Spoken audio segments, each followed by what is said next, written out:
Ladies, raise your hand if you've ever been overlooked in the workplace, if you've ever had your ideas taken from you and someone else presents them and gets all the accolades and the applause. Maybe they've even asked the same question you just asked and yet was ignored. And again, they got the applause. How about the fact that your assertiveness is perceived and even critical feedback provided back to you that it's actually abrasive or aggressive or bitchy? Raise your hand. I certainly have more times than I'd like to count on one hand, while at the same time have found over the years that it is not the responsibility, it is not the fault of the other people. However, I walked away feeling from those situations, from those encounters, from those experiences, that was all on me. And so what I really want to talk about today is, as opposed to you feeling, well, I need to man up, I need to get aggressive, I need to, combat that behavior and that treatment of yourself by doing the same or even worse. Well, I want to shut that down really fast and let you know, because if you know my story at all, I'm here to tell you it will backfire on you. And it is not the way you want to go about being a leader. And so today we're going to talk about some tips and strategies. I'm going to share a little bit about my story and the lessons I took away from it that turned into these tips and strategies so that you can actually take ownership, take responsibility, take control of how you are perceived, but more so how you just show up each and every day in the workplace, because that in itself will get you the success that you're looking for at work and in your life. Welcome, welcome, welcome to Shedding the Corporate Bitch, the podcast that transforms female corporate executives into powerhouse leaders by showing them how to shed the challenges and overwhelm, along with any fear, insecurity, self-doubt, and negativity holding them back. I'm your host, Bernadette Bose of Ball of Fire Coaching, bringing you powerhouse discussions each week to share tips, advice, and sometimes tough love so you create the riches in your work and life you deserve. Let's do this. As an executive leadership coach, I'm often asked, especially from women, if they need to man up or get a lot more aggressive than they are in order to be successful, in order to be heard, in order to get what they want. And my first question and my first response to that is often, why do you feel you have to? What is happening around you or what you're perceiving as to you that is causing you to think you need to change who you are and you need to change your approach, as opposed to possibly that it's the other person's behavior that really isn't working for them. And yet the way you're responding and the way you're allowing it to affect you is actually kind of shooting you in the foot and not necessarily them.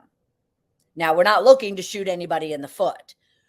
Instead, what we're looking for is for you to recognize within yourself as to those situations and those reasons for those situations that you're feeling as if you need to change who you are in order to be assertive, in order to get what you want, in order to have influence and to be perceived as a leader.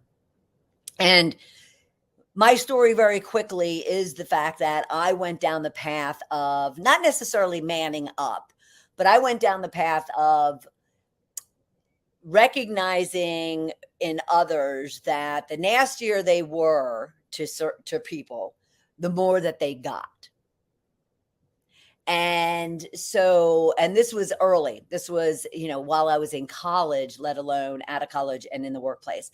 And so I saw that certain behaviors, certain aggressiveness, certain rudeness kind of made other people listen and, pay attention and then give them what they want. Right, wrong, or indifferent. That is how I was, taking all those experiences in. I was witnessing the outcome. And because my desire, my ambitions were power, position, and prosperity, I saw that they got what I wanted as a result of that behavior. And therefore, maybe it'll work for me. So that's kind of the path that I took as I went into and through my corporate career. But let me just flat out tell you right now, it did land me up in a parking lot with a pink slip in my hand after 25 years of loyalty, dedication, hard work. However, the lesson that I really walked away with was the style of leadership, if you want to call it leadership, the style of leadership was not and is not, especially today, what other leaders and businesses are looking for. And so I no longer fit, and therefore I had to go. And there I went.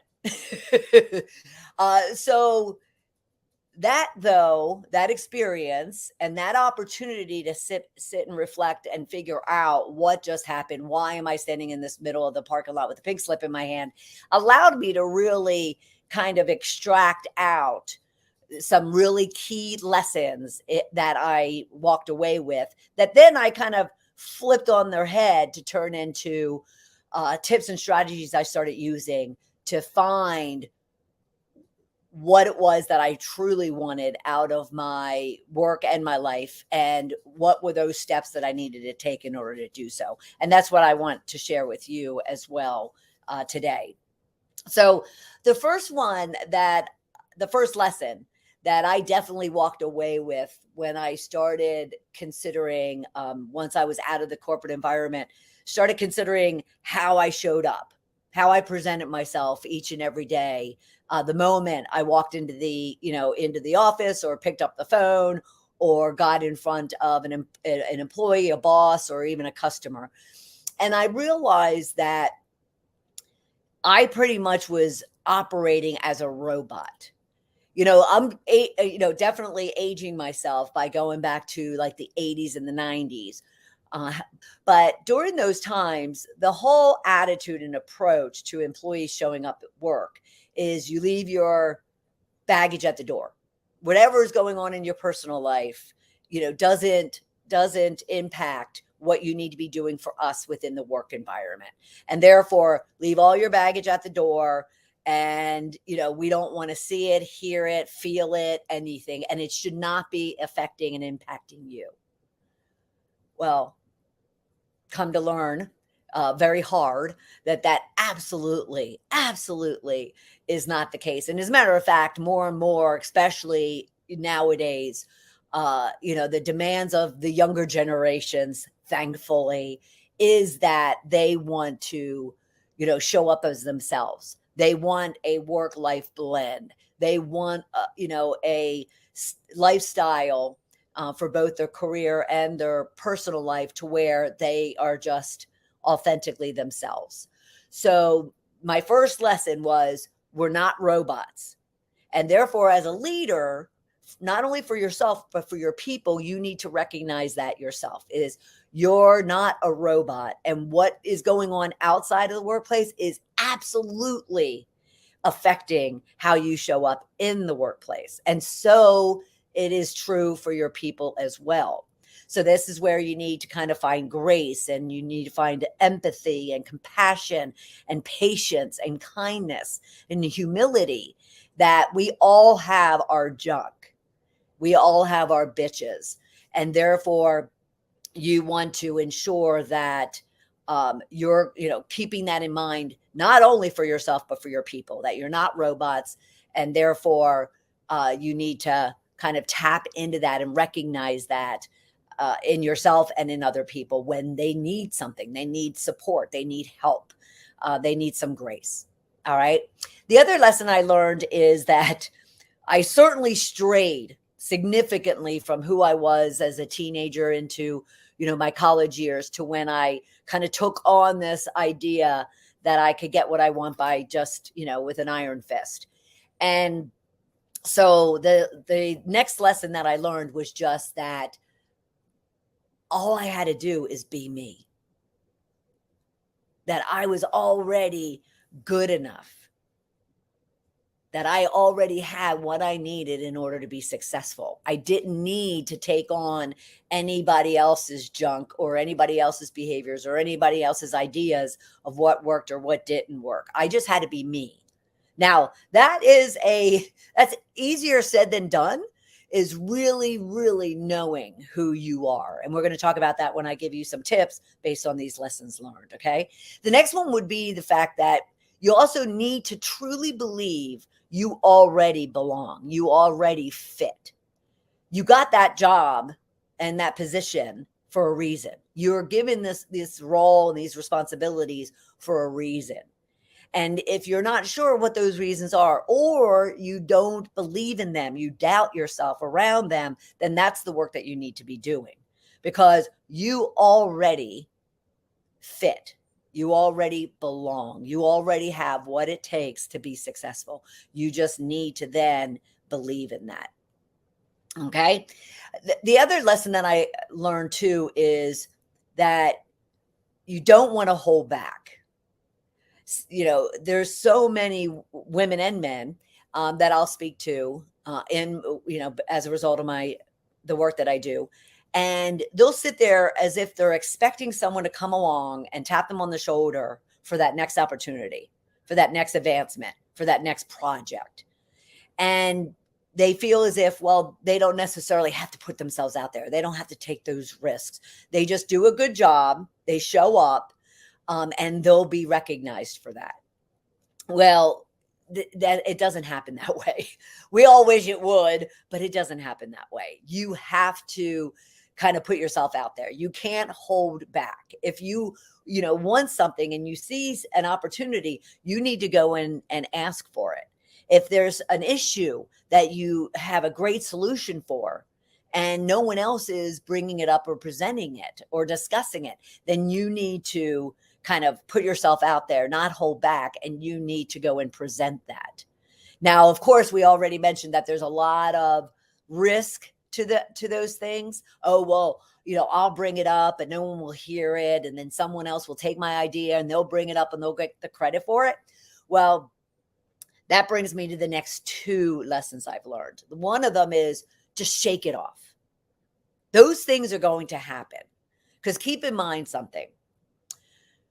As insecure or doubting yourself or feeling not good enough or that you don't fit in, that you're feeling, so are other people. So are those other people in the same room as you are. And therefore, they're going to do things, because the next lesson is desperation reeks. And that meaning is, if they're that desperate that they have to steal someone's idea, if they're that desperate to take the credit for something, if they're that desperate to, stab you in the back or stab someone else in the back to get what they want, well, just shake it off and let them do it, because they'll eventually get called out on it. You do not want to all of a sudden mirror that. You don't all of a sudden want to, kind of act in that same way.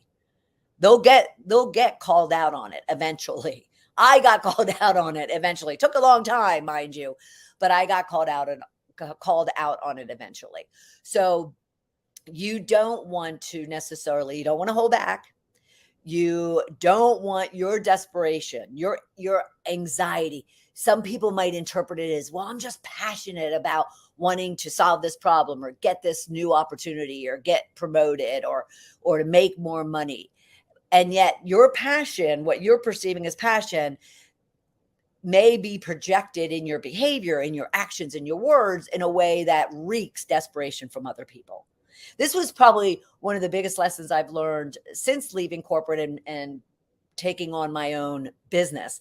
And obviously, taking on your own business, you have to go out and sell yourself. You have to go out and find the work that you're accustomed to somebody else finding for you when you work in corporate. And so I often found myself for a number of years so desperate and anxious about building my roster of clients that I knew, well, eventually I knew that my behavior, my actions, my words reflected that desperation, and it reeked to anyone that I came around. And so there was no wonder that, the phones went quiet, or I got a no, or I got ghosted and didn't get any kind of response, because any behavior, any actions, any words that one is using and one is projecting from their insecurity, their doubt, their fear, their desperation, their anxiety, their stress, their lack of self-belief or self-worth, that is definitely almost, like a perfume where other people pick up on it. And it's a major kind of, barrier toward what it is that you really want. So be you. Know you already fit in. You already belong. Don't hold back. Shake it off. I'm going to come back to that actually. And, desperation reeks. So minimize that odor. Okay. But going back to shake it off just for a second is you just have to, if you're truly being yourself and you understand who you are and what your values are and what's important to you and what you believe in and what you want and don't want and all of those things, then you don't have to take on in a negative way the response, especially a negative, ugly response of the behaviors of someone else. So that person who stole your idea or asked that same question that you had asked without ever recognizing or acknowledging you, that person who is kind of backstabbing or maybe gossiping or creating drama of any kind, you don't need to take that on. You could just kind of, shake it off, wipe it off. Just don't take it on as if that is a reflection of you. It's actually a reflection of them, and let it reflect on them. Don't let it reflect on you. So just shake those things off and continue showing up the way you want to show up. Because when you don't shake it off and when you take it on and all of a sudden you're playing the woe is me, that's the next lesson, is that you don't want to play a victim. You don't want to live in that. That's like such an ugly place to live. Yes, it seems comfortable. It seems easy. It seems like a way to justify your insecurity, justify you not wanting to take that risk, holding back, really not knowing who you are. It's much easier for people to go, oh, well, it's because he's a dude, or it's because, I don't have a college degree, or it's because of this, or it's because of that, or this person or that person, or I wasn't in the right place at the right time. That's all just excuses, deflecting any type of consideration, easy, simple consideration of, I wonder if there was something I could have done differently. I wonder if I should have said something in a different way. I wonder if I should have asked a different question, or I should have, approached a different person about something. So immediately as you take on the victim role, you immediately shut down any sense of responsibility and consideration of your role in whatever, encounter, experience, or situation happened to you. And, the way you're going to kind of succeed in just being you, not manning up, not playing a victim, not getting aggressive, just being you, confident, assertive, courageous, and brave, is simply taking on the responsibility of what is happening to you and figuring out what needs to be different, what needs to change, what needs to be new, whatever the case might be. So don't play the victim. And the best outcome of not playing the victim is now you're taking complete control, which is my next lesson. You're taking complete control of what is happening to you, or what could happen, or what opportunities are out there for you. Excuse me. So by taking responsibility, by taking ownership, by taking accountability, and not playing the victim, you're actually then controlling your own destiny. And what better position do any of us ever want to be in than having complete control over what is happening to us? Now, are there external factors that play into what is happening to us? Absolutely. Absolutely. And, the one thing you just need to do is look at what can you control? What is in your control? And therefore, what can I do about it?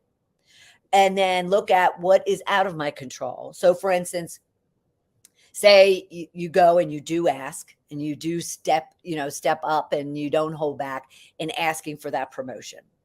And you go in, you're well prepared, you're well versed in what it is that you want to share with them and what your accomplishments are and how you can fit and be the perfect fit for this opportunity. And you do what you need to do, and you walk out, you feel good about yourself, you question, because obviously it's a process, but your job is done. You've done everything that you can control.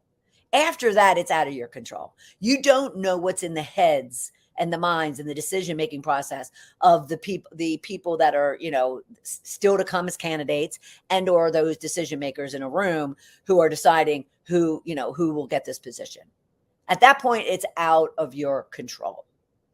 And so, as opposed to, taking all that weight on, just get comfortable recognizing what you can control and what you can't control. And that will kind of save you so much sanity, and breath in your world. And you'll stop being so desperate to where it's reeking, because you've done everything that you've made note and thought about intentionally and considered as to what you can control. And after that, it's up to, other people, other places, other factors, other environments, whatever the case might be. All right. So take control by taking responsibility. But how do you do all that? You might be saying, oh, well, Bernadette, that sounds easy, simple enough. Be me, don't hold back. Don't let desperation reek, shake it off. That sounds, really nice, but how do I actually go about doing it? Well, first off, we're going to kind of complement the lessons with the tips and strategies. Okay. Around the fact of you're not a robot, that was the first lesson, and just be you, that was the second lesson, is figuring out who you are. That was the one big journey I had to go on when I did, land up in that parking lot with a pink slip in my hand. I had to all of a sudden say, oh my gosh, who am I? I just lost my complete identity for the last 25 years. So who am I? Who do I truly, truly want to be? Obviously, that person who I was didn't work for me. It didn't, kind of get me to that next goal and ambition that I had from a corporate perspective. It landed me in a parking lot. So why? And who is it that I was? Who is it that I want to be? What is it I want? What is it I don't want? So around the subject about being you and really understanding who you are is you might want to do a self-assessment. Now, there's a lot of formal assessments. You can even reach out to me at Bernadette Bose at ballofireinc.com, and I can send you a self-assessment. But at the same time, it's as simple as grab a journal.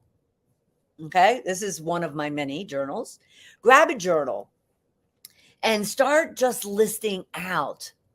You can start with questions that you can then, answer, or you could just start, story writing about who you are currently and who you want to be. You might look back on who you have been, and then you might look at where the gap is. So what are some of those questions? Well, who am I? Now, people will sit there and say, well, I'll use me. Well, I'm a 61-year-old female living in Atlanta, Georgia. I'm an executive leadership coach and trainer. I own my own business, all the kind of the demographic, geographic, psychographic type of information. And that's all fine and good if that's a comfortable kind of platform to start on. But what you're really looking for is to dig deep. I call it excavate your soul. Dig deep to understand, who are you? What are your values? What are your beliefs? What are the absolutes that you want in your life, you'll accept in your life, you won't accept in your life. What are those? What are those things you want? What are those things you don't want? And the what can even be people, places, and things. So what is the type of relationships you want? What is the type of work that you want to be doing? What is the, legacy you want to kind of leave behind or build for when you leave it behind? What is it that you really want out of this one life that you have that goes really, really fast? So you can start there, and or you can, start searching online for self-assessments around certain subject matters. Maybe it is around more work related, your leadership, your communication, your relationship building, whatever the case might be. So you can, just learn about you in all of your beauty and understand, where are you now? Where do you want to be? And what is that gap to where you can start building a plan toward that gap, working on that gap. All right. So learn about you. Now, the other thing too, and the big one when it comes to this whole conversation, and the reason why women ask me, do I have to man up? Do I have to get aggressive? Do I have to combat, the same type of behavior that other people are projecting around me? Is also because the lack of confidence that they feel about themselves, about their capabilities, about their talents and their skills, about them belonging, about them deserving the role and the position that they have. And the number one thing, and the simplest, it might make you uncomfortable. It might make you uncomfortable, but the simplest thing that you could be doing to gain confidence is simply do. Take one action, do one thing each day that isn't the most comfortable for you, that isn't the most, kind of routine type of behavior or type of practice that you put into place, and just do one thing a day that can challenge your current state of confidence, but yet prove to yourself, even if you mess up the first time, the second time, the third time, you keep doing it, and all of a sudden you're gaining some consistency, you're gaining some confidence, you're gaining some success from what those things that you're doing. So the easiest way to gain confidence is simply by doing each and every day. And that requires you to be brave, courageous. And those sound like really big words, like, I'm not brave, I'm not courageous. My sister happened to say that to me, I don't know, 4 or 5 years ago. She's like, "You're one of the bravest people I know." And I was like, "What?" Like, I don't even know what that means. I mean, I know what it means, but I never kind of considered it for myself. And she's like, "You just take risks. You just do things that, most of us," and she's predominantly talking about our siblings, most of us wouldn't even consider doing, whether it's, work related or personal. And she's like, "And, I just find you to be so brave." So don't blow those words out of proportion like I did. Consider what that really means. And it simply means that you are willing to get uncomfortable. You're willing to step out of, what might be easy and take some risks. And risks isn't this huge thing either. It could be just a small risk. It could be the fact that, and one of the tips I wanted to give you was simply ask questions. If there's one tip and one kind of exercise I give my clients when they're dealing with some confidence issues, especially if they work in a male dominating, area, industry, team, and they're like working to want to assert themselves and be brave and feel more confident. I'll say to them, "Look, there is no such thing." It's very cliche, but there's no such thing as a bad question. And so ask it.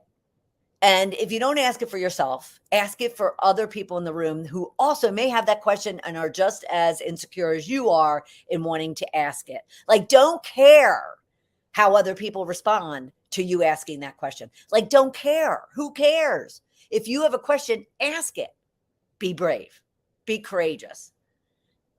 All right. And that, and right there, asking a question doesn't have to be this kind of astronomical, huge risk that you're taking. It's simply asking a question. Now, could somebody come back and go, like, really, Bernadette, you don't understand that? And you simply say no. You simply say no and let them look like the fool. Let them look like the bully or the idiot. So ask a question so every time, like every day we have meetings, right? There's in every meeting you have an opportunity to ask a question. In every meeting. Just make something up. If you don't have a legitimate question, like if you really truly don't have a question, just ask a question and get comfortable with putting yourself into that position and, kind of risking the fact that other people might be like, you don't know that? Trust me when I say that person who responds like that doesn't know. And they're masking their own insecurity and actually their own thrill that you actually asked the question for them. Trust me when I say you're going to find that more often than you're going to find that person who really is questioning whether or not, you're asking a silly question or not. Just ask it. All right. The other one too, I would say is seek a mentor. Mentor, again, it doesn't have to be anything formal or just this big thing. It's find someone who's where you want to be and where you're working toward and who you respect and who you trust, and ask them if they would mentor you and come up with whatever that looks like, formal or informal, but don't go it alone. Be sure to find that person or persons. I've had a mentor. I think my very, very, very first mentor was my second grade Catholic school teacher, Sister Claire. She was my very first, what I would consider a mentor, someone who took me aside and looked out for me and let me ask them questions and kind of comforted me or guided me, in the world of second graders. But she was my first mentor, and I have had mentors my entire life, work and personal. So seek out a mentor, but at the same time, find that posse of people around you, male, female, higher level, lower level, equal level, small group, big group, whatever the case might be. But find a posse of people that you could be supporting one another. If you're at a level others want to be at, help them come up to your level. If you are with your peers and you're all working toward, or some of you are working toward, advancing, help each other. Don't be desperate, because remember, it reeks. Just work toward helping each other. And then at the same time, if you are, working toward that next level, find the people up there that can mentor you or guide you or support you in your journey. But we all need our posse. We all need our tribe. And so find those people that you can lean on and that you can be there for them. They could be there for you. All right. And then, of course, all of this kind of encapsulates itself into you having a plan or your goals. Of course, you have goals at work. And I can't tell you how often I come up against, yes, I have goals, but they're all the business metrics that are passed down from senior management all the way down to an individual. And I'll say, okay, so what personal goals do you have, or what personal leadership goals do you have on the soft skills, on the soft side of things, not just the quantitative business metrics? And, 9 out of 10 times I get, well, I don't. So have your goals personally and professionally. That can all tie back to the work you want to do about learning about yourself, gaining confidence by doing, asking questions, seeking a mentor, supporting each other. Turn those into goals. Turn those into your personal leadership life goals. And you'll be amazed that once you kind of turn them into SMARTY goals, which is specific, measurable, actionable, relevant, time-bound, and that's SMARTY. That Y makes it you. Once you have that, that'll give you clarity and focus and confidence to then being yourself, not manning up, not getting aggressive, not, mirroring other behaviors that you think are working for them, when, trust me when I say they are not working for them. Okay.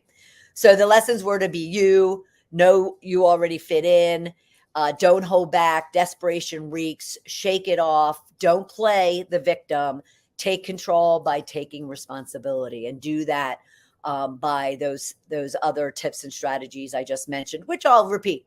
Learn about you, gain confidence by doing, ask questions, seek a mentor, support one another, and have a set of plans or goals for yourself, and personally and professionally.